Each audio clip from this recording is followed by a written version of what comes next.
Dr. Watson, would you kindly close the door behind you so that we can limit the price of your carelessness to merely hours of work rather than days? My apologies, Mr. Holmes. I found myself rather taken aback. I saw tidier houses in war-torn Afghanistan. Are those my surgical needles? I ran out of tacks and the matter required immediate attention. Was that my supper? Plainly not, for I was the one who ate it. I set it aside for this evening. And for that I am grateful. Is that my bed?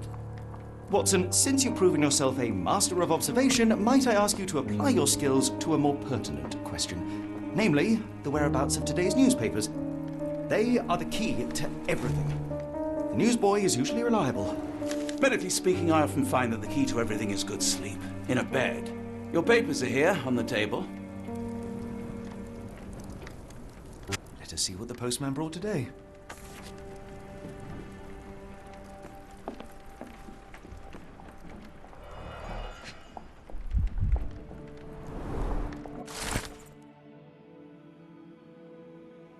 Local gossip, all of it uninteresting.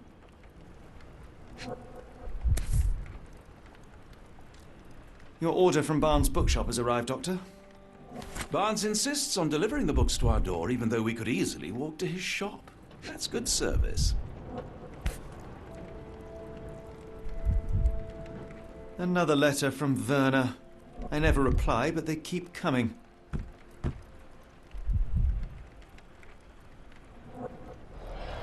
I don't see the Strand. Where is it? Pardon me?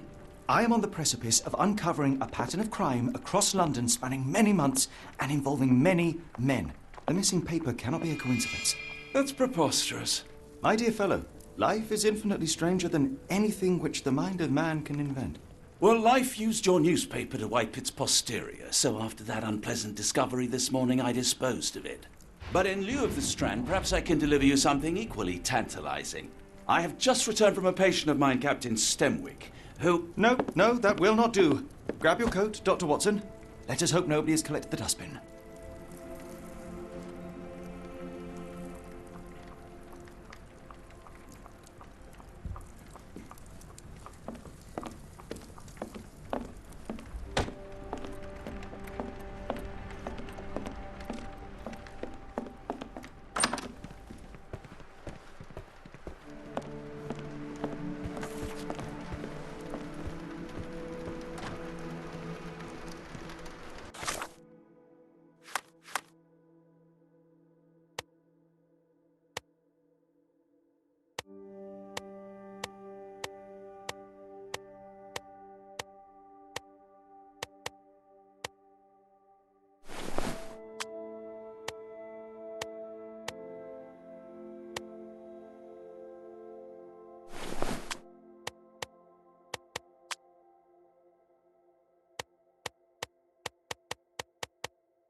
A cactus spine.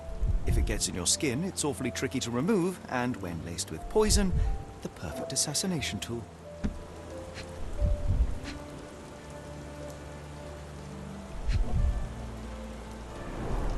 You were mistaken, Dr. Watson. The paper was indeed dirtied, but not how you implied. It's potting soil. See, Watson? The conspiracy is real. Someone tried to poison me. Poison? You? That's madness.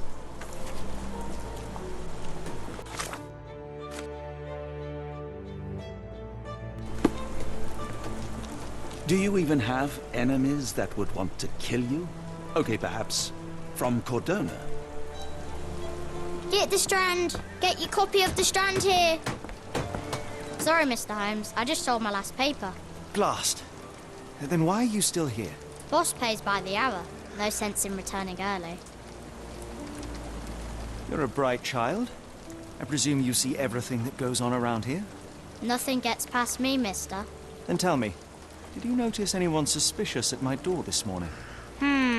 Like the man with your newspaper? Precisely. What do you know? I know the value of a shilling. Dr. Watson? Cool! Now I can take the day off.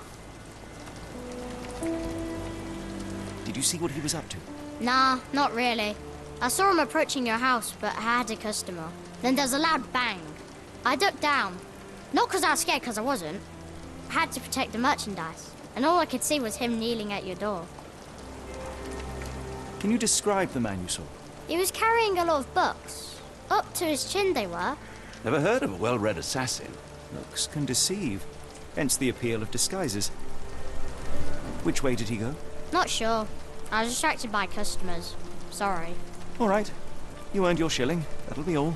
Thanks, Mr. Holmes. Maybe I could be your eyes and ears. If you have more shillings.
Come now, Mr. Holmes. Murder? Get the Yes, Strand. Barnes has his Get your quirks, copy but he of the also has Strand his here. scruples.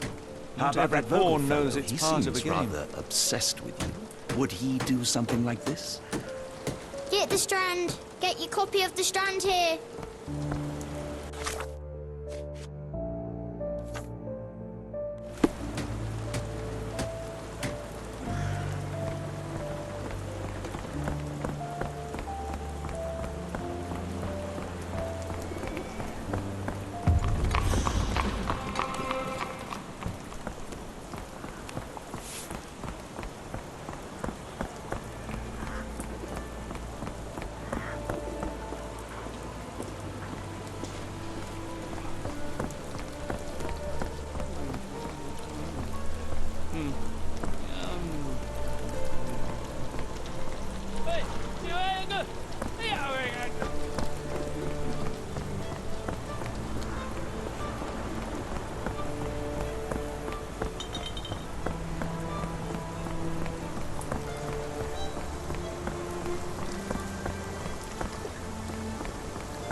Mr. Barnes, a word.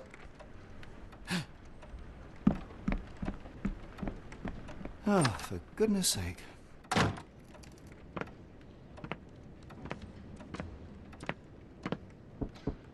Who goes there?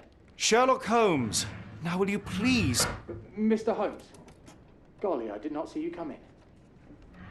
Would you care to answer some questions for me? Well, I wish I could, but I am deep in the weeds with work. How about we reschedule in a month or two? Come now, Mr. Barnes. It will only take a moment. Really deep in the weeds with important things. Well, help yourself to any book. Just take it and pay later. I trust you, Mr. Holmes. Barnes doesn't seem like himself. Why is he acting this way? You're asking the right questions, Doctor. Let's find a way to coax him out. The ladder is broken, recently, judging by the freshness of the wood.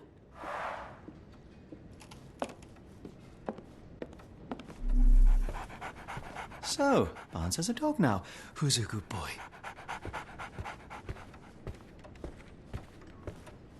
I could hardly imagine anything more macabre.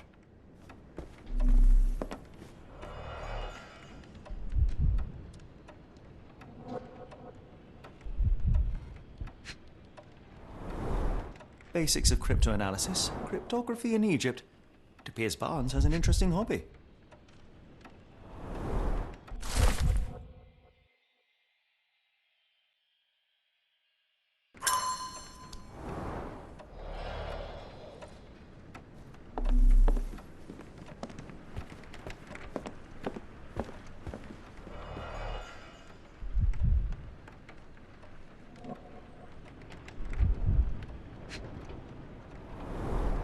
An improvised stand, but it does make the flowers more visible. In the language of Mycroft's secret agents, it's a sign. Dried flowers are replaced when the job is done. I wonder who the recipient is.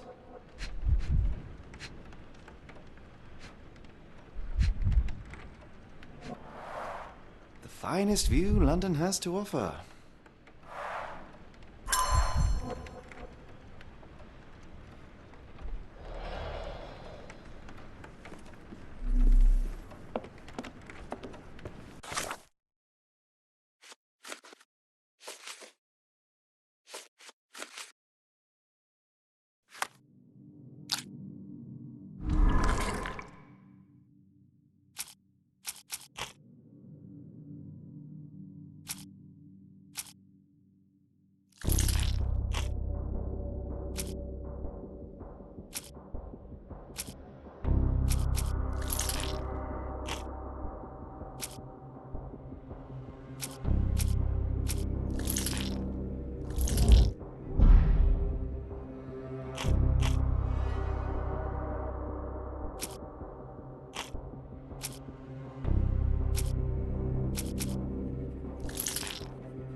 The weather is dreary, isn't it?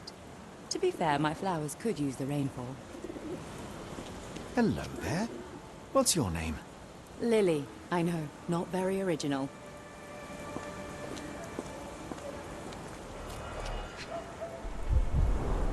Encouraging people to stop and smell the roses?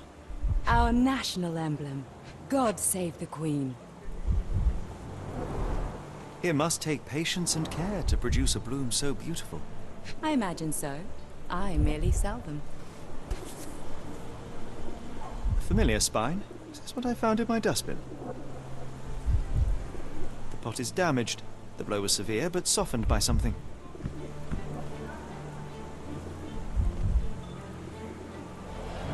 Anything tickle your fancy, Mr. Holmes?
Mrs. Fleming, you look particularly lovely today.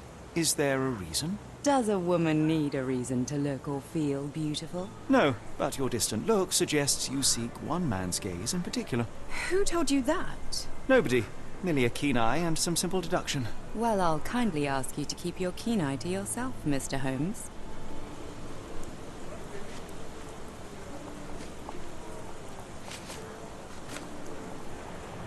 I don't know anything about this, sorry. What do you make of the flowers in Barnes' shop window? Well, they could use a bit of water. Do they mean anything to you? Mean anything how? I'm not sure I follow, Mr. Holmes. Why do you think they're there? Are you suggesting the flowers are for me? It seems likely, does it not? Oh, I hope you're right. One of these things is not like the other. Come again? The cactus. Those fearsome spines can prove a devil to remove. And the sap is often toxic. And a rose thorn can give you tetanus, but we still grow them. The cactus seems comparatively harmless. Though you have me thinking it must be valuable. I was under the impression that you knew its price already. Your guess is as good as mine. The first time I saw this cactus was when I came back from my break.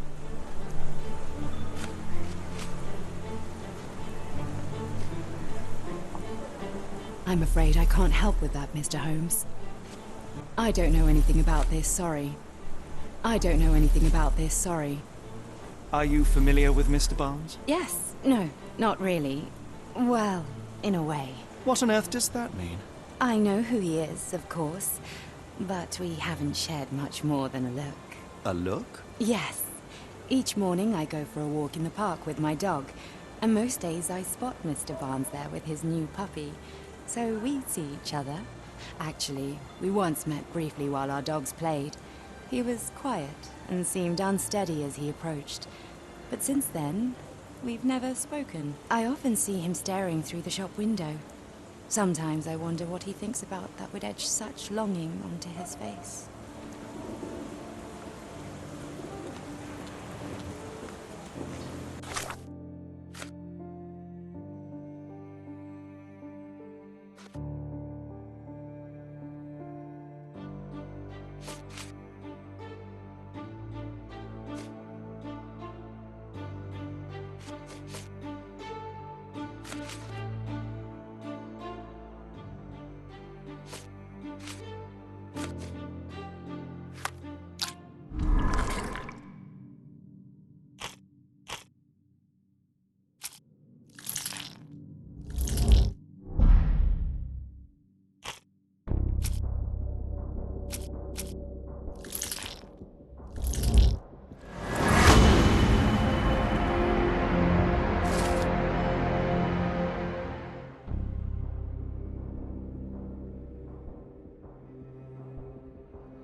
I think perhaps I have been chasing shadows.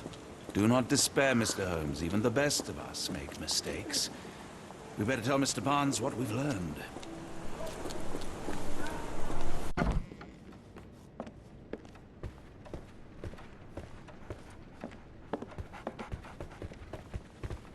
Mr. Barnes, I know what you did, and I know why you did it. I'm sorry, Mr. Holmes. I can't hear you very well from behind the door. You ordered a cactus from the plant catalogue and then left it for Mrs. Fleming as a gift. You place flowers in the window to get her attention and wear high heels to appear taller and more desirable. You are her secret admirer. I couldn't read this morning's edition of The Strand because it was covered in soil and spines. I know you dropped a cactus on it and then fled. Barnes, it's Dr. Watson. Rest assured we are not interested in disclosing your personal affairs to anyone, including Mrs. Fleming. Please come out. All right, then.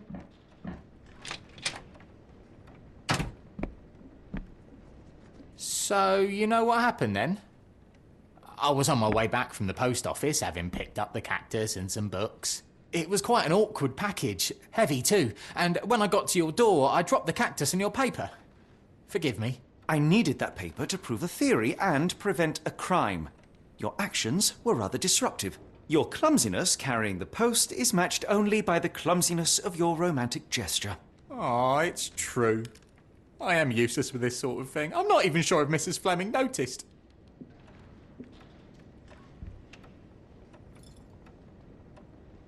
As in most things in life, truth is the answer. Cease with the abstruse signals and anonymous gifts, and simply talk to the woman. What is the worst that can happen? She rejects you, and you are freed from this endless purgatory. Yes, you are correct, of course. I do have a slight tendency to overthink things. Thank you. So, at last, we return to the matter of the paper. I'm investigating a string of burglaries. Did you perhaps read of any before the edition was spoiled?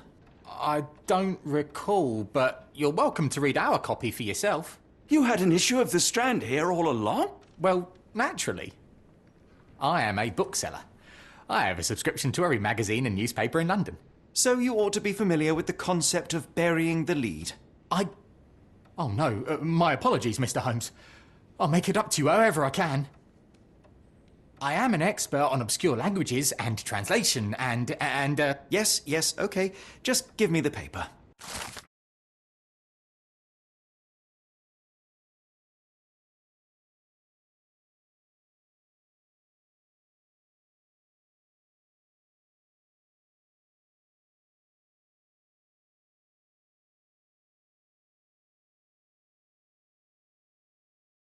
Come, Dr. Watson. Let us put this matter behind us. Farewell, Mr. Barnes. I hope to hear good news about you and Mrs. Fleming.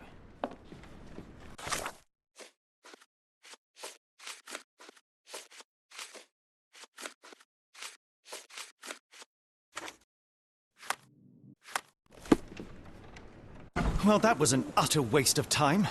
An assassination did seem rather unlikely. There was supposed to be another burglary. I was certain of it. Something you wish to say, Doctor? No. Well, only that you have a remarkable faculty for deduction and pattern recognition. And that perhaps, if ill-applied... I see things that are not there. Yes. It is London. There will always be burglaries. Doesn't have to mean anything. So it seems. Forgive me. Without something to occupy my mind, I turn into an entirely different animal. Which brings us back to my news from earlier. I think I have a case for you, a real one. Truly? Indeed. Though perhaps not as thrilling as your stories from Cordona. A patient of mine, Captain Stenwick, told me that his servant disappeared. I said I knew just the man to help. What do you say? Oh, Watson. Yes, I know it's not the most tantalizing mystery, nor the story to launch my writing career. But It's brilliant. Let's go. oh, good. Well, his house is nearby. Come.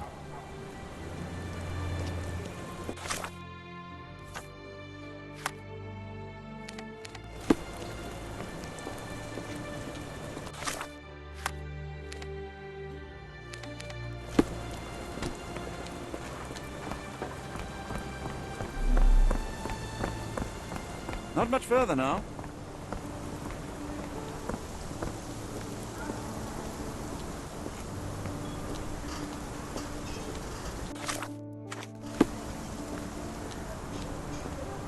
Is this lousy attitude of yours because of my altercation with Inspector Lockhart? Did he put you up to this? Sir, the inspector has nothing to do with it. I'm telling you the same thing I tell anyone seeking a missing person.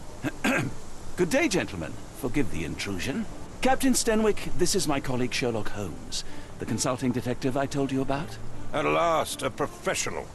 This useless officer refuses to do anything about Kimmy here, my missing servant. What was your name again? I shall be certain to inform your superiors. Sergeant Ruffles, and it's my superiors who made this decision, sir. Have there been other disappearances lately? Of course, here and there. But when life is tough and opportunity comes knocking, you can't blame those who answer. Why has the police department decided not to help? We investigate murders, thefts, fraud, arson, real crimes. A servant walking away from his master is not our highest priority. That said, if we find Kimahia breaking the law, we'll be sure to notify Captain Stenwick. Now, I must be off. Best of luck in your search. You heard that, didn't you? The way that man spoke to me. I shall need your written testimony. Then we can lodge a complaint. Captain, perhaps Mr. Holmes' time is better spent learning about your servant, so that he may begin his investigation. Ah, yes. Quite right. Fire away. Tell me about Kimahia. He's foreign. A Maori. All the way from New Zealand. Biggest man you've ever seen, and as strong as two. Dark hair and fearsome tattoos. He doesn't speak a whit of English. Never bothered to learn. But I made do with pointing. I invested a lot of money in him, so he must be found. When did you last see your servant? Kimmy here normally brings me the morning papers, but yesterday I had to get them myself. He must have escaped the night before yesterday. May I see your servant's bedroom? His shack is in the garden. You can't miss it. Did you search the room? Of course, but only to check he wasn't lying dead inside. Everything seemed normal at a glance. I take it this is the first time Kimahia has vanished? Undoubtedly. The man seemed terrified of the city. I think it was all the noise. He never left this estate. Should he cause any damage, I will bear the responsibility, for it was I who rescued him from savagery and brought him here to England in the first place. Is there any reason Kimahia may have left? I should think not. He had all he could have wanted. Gainful employment, new clothes, and all the cabbage he could eat. Did Kimahia make off with anything of value? Heavens, no. I would have mentioned it to Sergeant Ruffles. Still, he must have fled with some money on his person.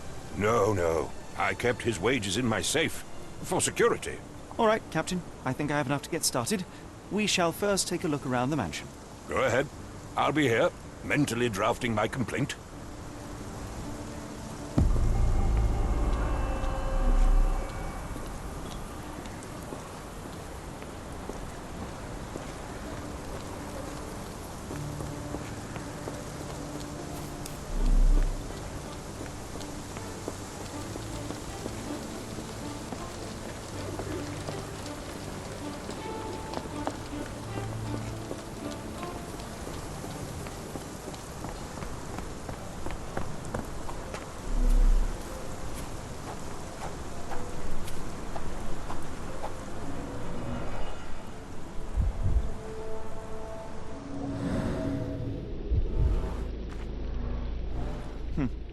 Looks like a knee print.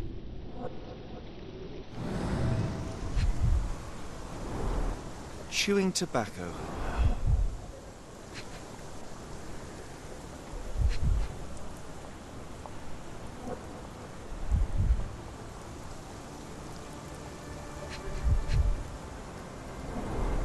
A shoe print, roughly size 11, with a worn-out sole. These are a workman's boots.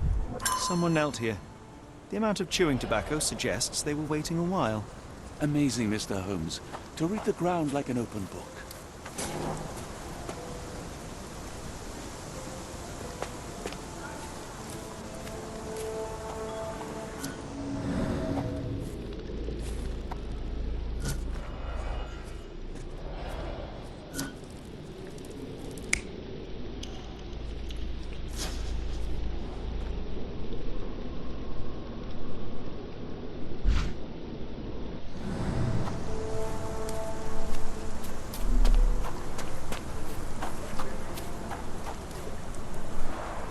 This lock is quite unusual.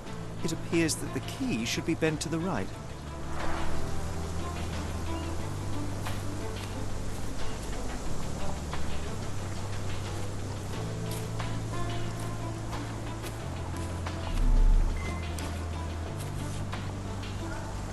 The rag reeks of smoke. Someone plugged the chimney.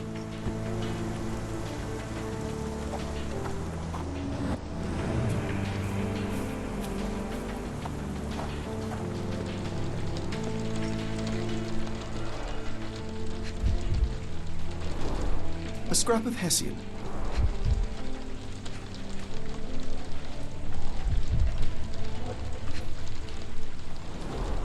These were sturdy boxes. It would have required a serious blow to break them.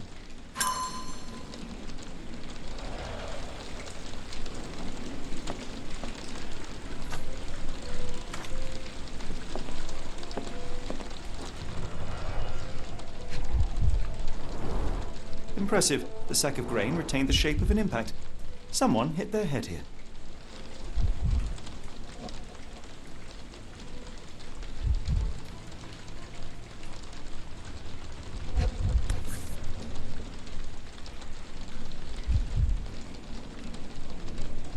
A small Navy spyglass.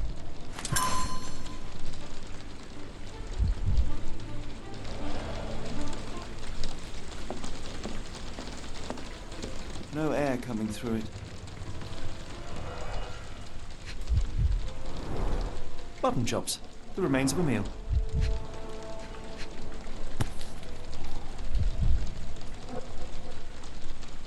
A heavy chemical odour. Lend me your nose, Doctor. Ah, I'll never forget that smell after my time in Afghanistan. That's an opioid, Mr. Holmes, a narcotic. The ashes are long since cold.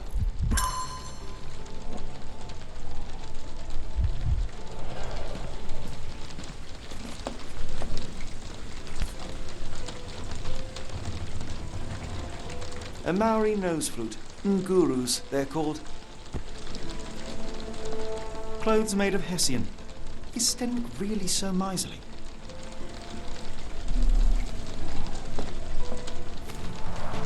Is this a Taniwha, a Maori water spirit, or something else? Either way, it's giving me chills.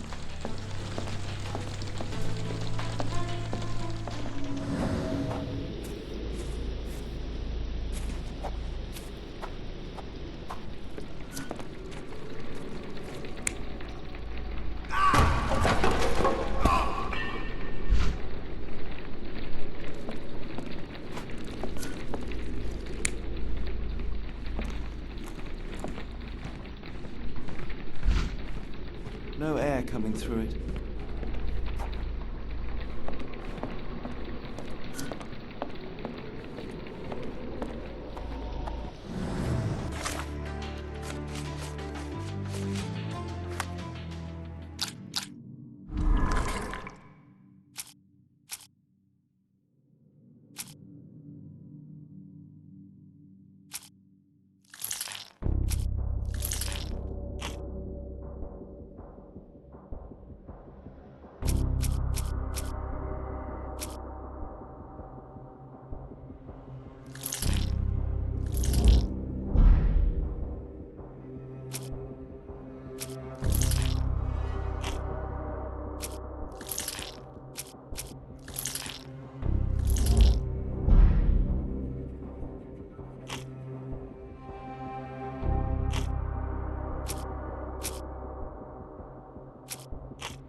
I came across a pile of Hessian clothes in the shack.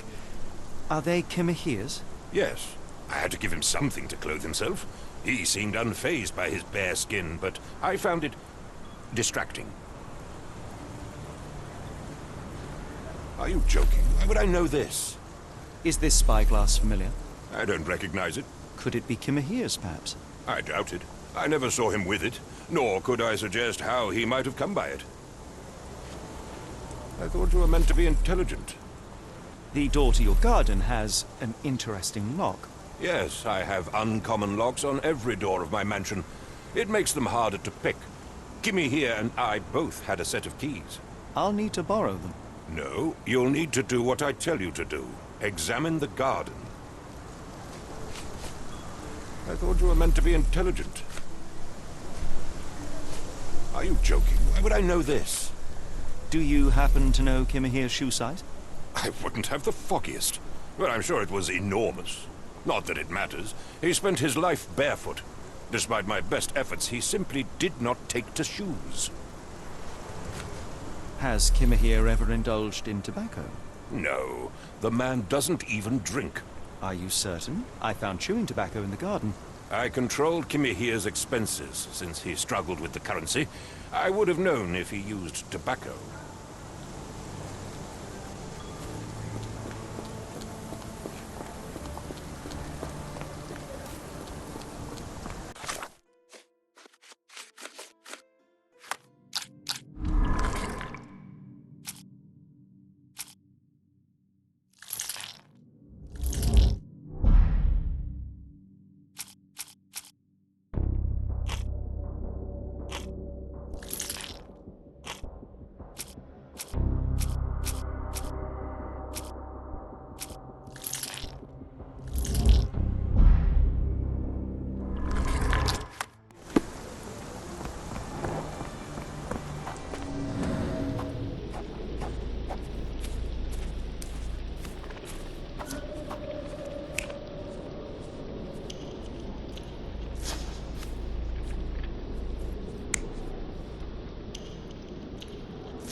Could have left these tracks.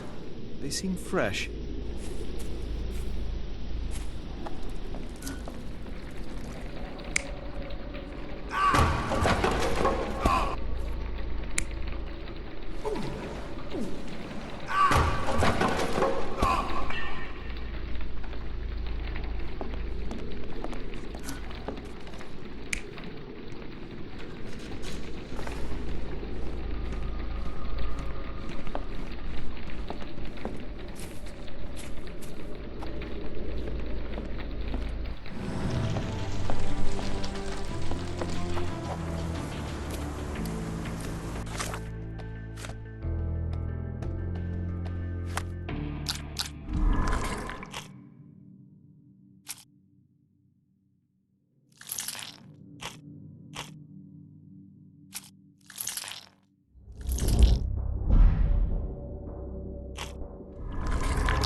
This lock is quite unusual. It appears that the key should be bent to the right.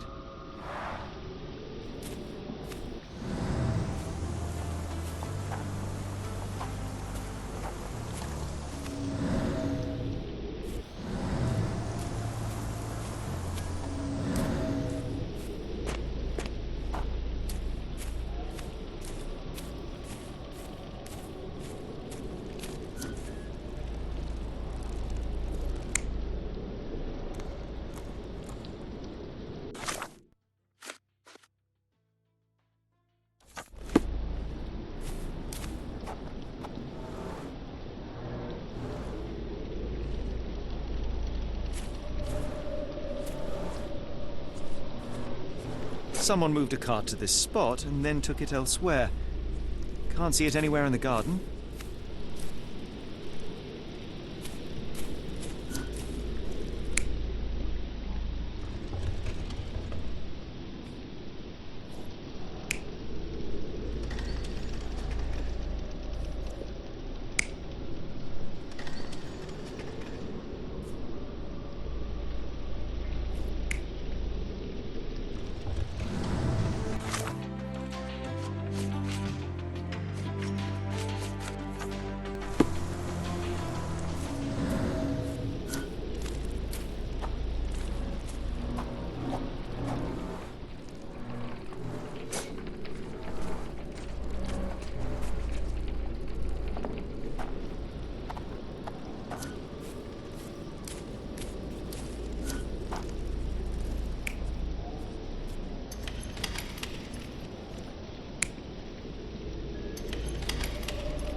Surveilling from afar, the intruder waited for a window of opportunity. When Kimahir went to sleep, the man crept up to the shack and slipped narcotics down the chimney pipe, then blocked it with a cloth. Kimahir inhaled the sedative and fell into a deep sleep. The intruder tried to move him, but the man was heavier than expected. The intruder fell on the sack and dropped his spyglass. In order to transport the servant, he had to use the cart. The final challenge was opening the garden door. Luckily for our intruder, Kimahir had the key in his shack. Remarkable. It makes total sense.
You'd best have found something by now, gentlemen.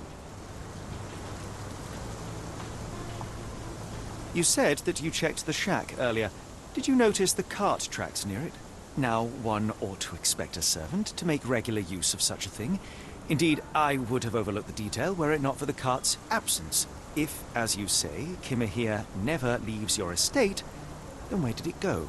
I expect answers from you, Mr. Holmes, not questions. I fear that someone may have spied upon Kimahir. Likely the owner of the spyglass I found earlier. It appears they were watching for some time, as there was an impressive amount of chewing tobacco on the ground. And your point? I found the residue of narcotics in Kimahir's brazier. There are several explanations, perhaps your servant's recreational interest, or an attempt at poisoning. Cut to the chase, Mr. Holmes. I won't keep you in suspense any longer, Captain.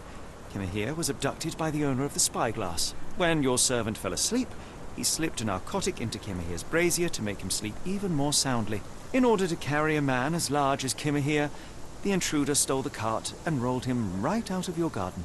Now, hold on. All this simply to tell me what I already know? Why haven't you found him yet? I only arrived a moment ago. It is, frankly, incredible that I have already deduced so much. Every second you dawdle here, waiting for me to stroke your ego, is another second wasted. I'm not interested in the how, the why, or the who.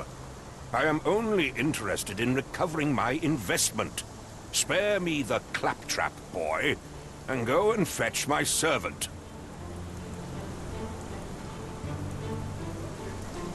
Captain, you are so addled by delusions of competency that you miss the blindingly obvious. Without the assistance of others, you are utterly incapable. Kimahir endured your nonsense far longer than I will. The point is, Captain, we're telling you this for a reason.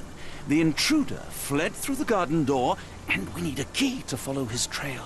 Well, then you should have led with that. Here you go. I hope you'll return soon with good news. And in the meantime, please teach your companion the art of brevity.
What does it say?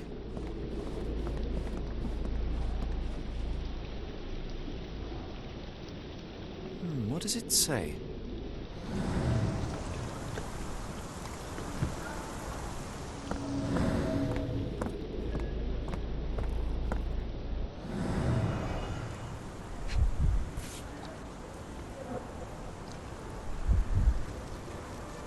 Roy Soulsby. That be the name of our man.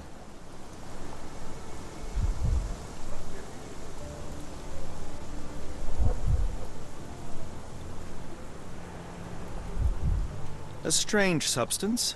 I have my suspicions based on the color and consistency, but would you care to hazard a guess, Doctor? Well, it's odorless, but from the way it absorbs water, I'd say saltpeter. Then we're in agreement. Well done. Sturdy rope, professionally tied in a Portuguese bowline. This knot is often used by sailors to create a bosun's chair. Wheels picked up grass along the way. Kimahir's cart, I gather.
The Strand proved not so useless after all.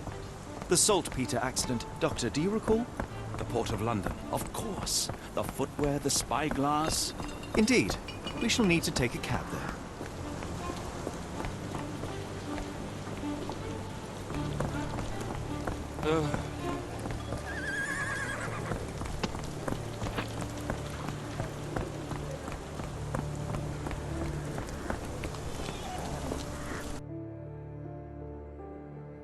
Where to, Gov? The Port of London, please. I will show you where to stop.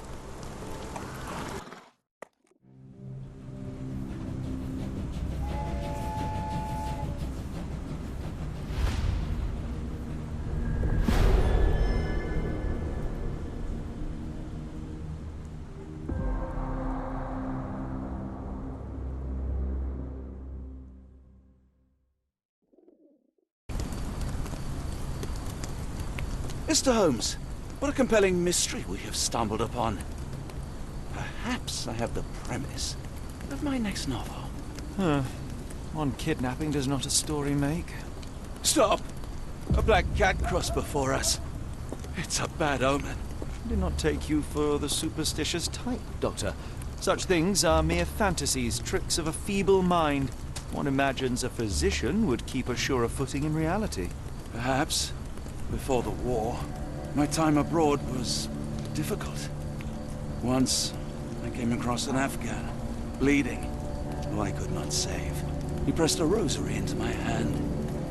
A gift, he said, so as to gain God's favor after that. Dr. Watson? Yes, well, I shan't get into details, but sometime later I found myself lost in the desert. Dehydration set in, and things grew ever more dire. The man's words came to me. I said a prayer and placed the rosary on a rock. A gift to gain God's favor. And you were rescued. Yes. A detachment of British soldiers found me. To whom I'm grateful. Without their diligence, you would not be standing here and I would not have this case. I'm sure you have another explanation prepared, Mr. Holmes, but I think I shall cling to the occasional superstition all the same. To each his own, Dr. Watson. So long as it does not interfere with my methods, do it. We must press on, cat or no cat. The question remains, why abduct Kimahir?